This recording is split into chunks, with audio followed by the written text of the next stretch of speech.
We're climbing with a team of Amazonian scientists, passionate about the rainforest and worried about its future. It's early. It's about 6:30. We came here early to go up 40 meters to the top of this research tower, 220 steps, and we're going up to see something pretty spectacular. To really understand its magnitude, you have to see the forest from above. And as the sun rises higher, that's where we're headed.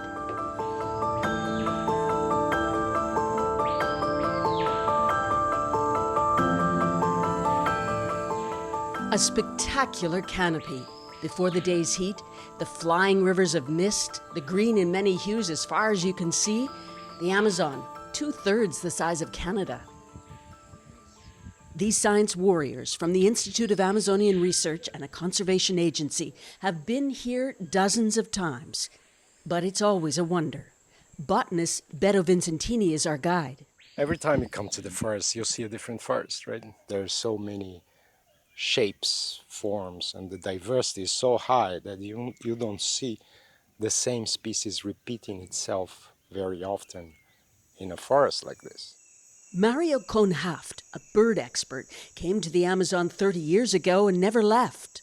That's the Amazon. That's the charm of the Amazon, the largest undisturbed tropical wilderness in the world.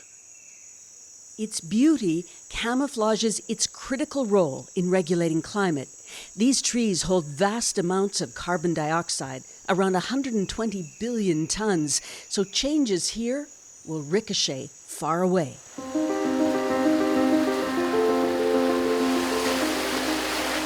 We're pressing further in on a road barely passable. 40 kilometers takes about 2 hours. Researchers like that because when the road's hard to navigate, the logging trucks won't come. For them, this is an open lab, remote, unbroken forest.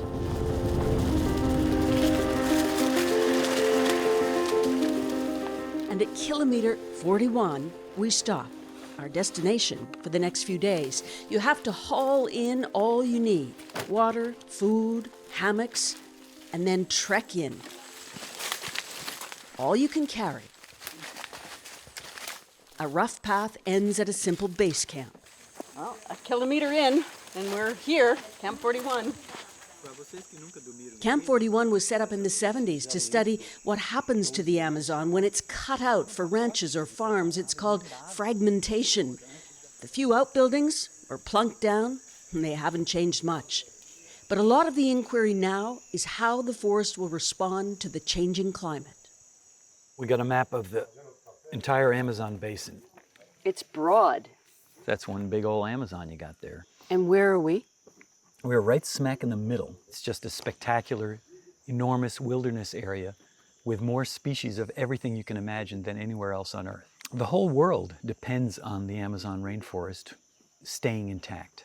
This forest is worth infinitely more as is. Many people still believe in this country and elsewhere that you can take bits of this, you can fragment this forest, and it'll still be okay.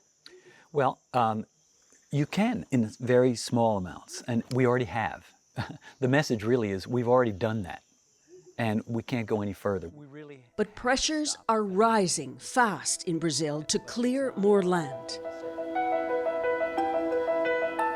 To the southeast, illegally set fires clear land for cattle or farming. At least 20% of the forest has been deforested.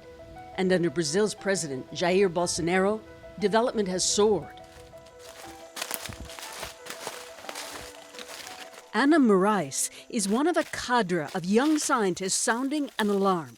We come here weekly or bi-weekly and gathering long-term data to discern how the forest will adapt to a changing climate. It's very, very important to pay attention to it because the climate change is on a tipping point. So whatever we do to change to the better, it has to be done now. The deforestation here is growing very fast and is being backed up by the politicians, the president. Do you worry what will happen with the election in Brazil coming up? Absolutely. If Bolsonaro wins, I don't think there's a much brighter future for the Amazon forest. So We elevate the CO2. Anna and the team are urgently trying to predict what could happen in the future forest, experimenting with carbon dioxide in this mini greenhouse. So we are trying to understand how the elevation of the CO2 is going to work on the natural forest, on the tropical forest. This work was started years ago. Down the road, a big, bold, new project called the Amazon Face, laying the groundwork, digging foundations for huge towers which will reach beyond the canopy. The first should be up next month. Eventually, 16 towers will go up here with their foundations in holes like these. In this part of the forest, they'll form a ring, and then scientists will pump in elevated levels of CO2, in effect mimicking what could happen in the future, maybe 20 years, but speeding up the process. Then they'll study what happens to the forest. An array of towers. Back at the National Institute of Amazonian Research, coordinator Carlos Alberto Casada tells us why this research is so critical. You know, this very CO2 is changing the climate. It's making the plant hotter. Using models, we expect that these areas of the Amazon will become much drier and much hotter in the future. And this probably means that we may even lose the rainforest. The Amazon hosts tens of thousands of unique species, 16,000 in trees alone, and 2/3 not yet categorized, says Vincentini. He's adamant on one point. I don't see any reason why we should have any logging activity of tropical forests nowadays. But you know the argument. The argument is, look, this is a huge forest. There's plenty of room. Well, but if you have a lot of rarity, like we do, right? Tropical forests are complex, are very diverse. So species are not everywhere, and so you lose diversity. The species that remain there are not able to keep going, so we are bringing a lot of diversity to extinction. For Beto and his fellow scientists, there's a clear choice. Tread lightly in the forest or risk irreversible damage. And at the end of our tour, we go back to the top for one more view of the world's largest rainforest, a marvel, as it silently waits for its fate.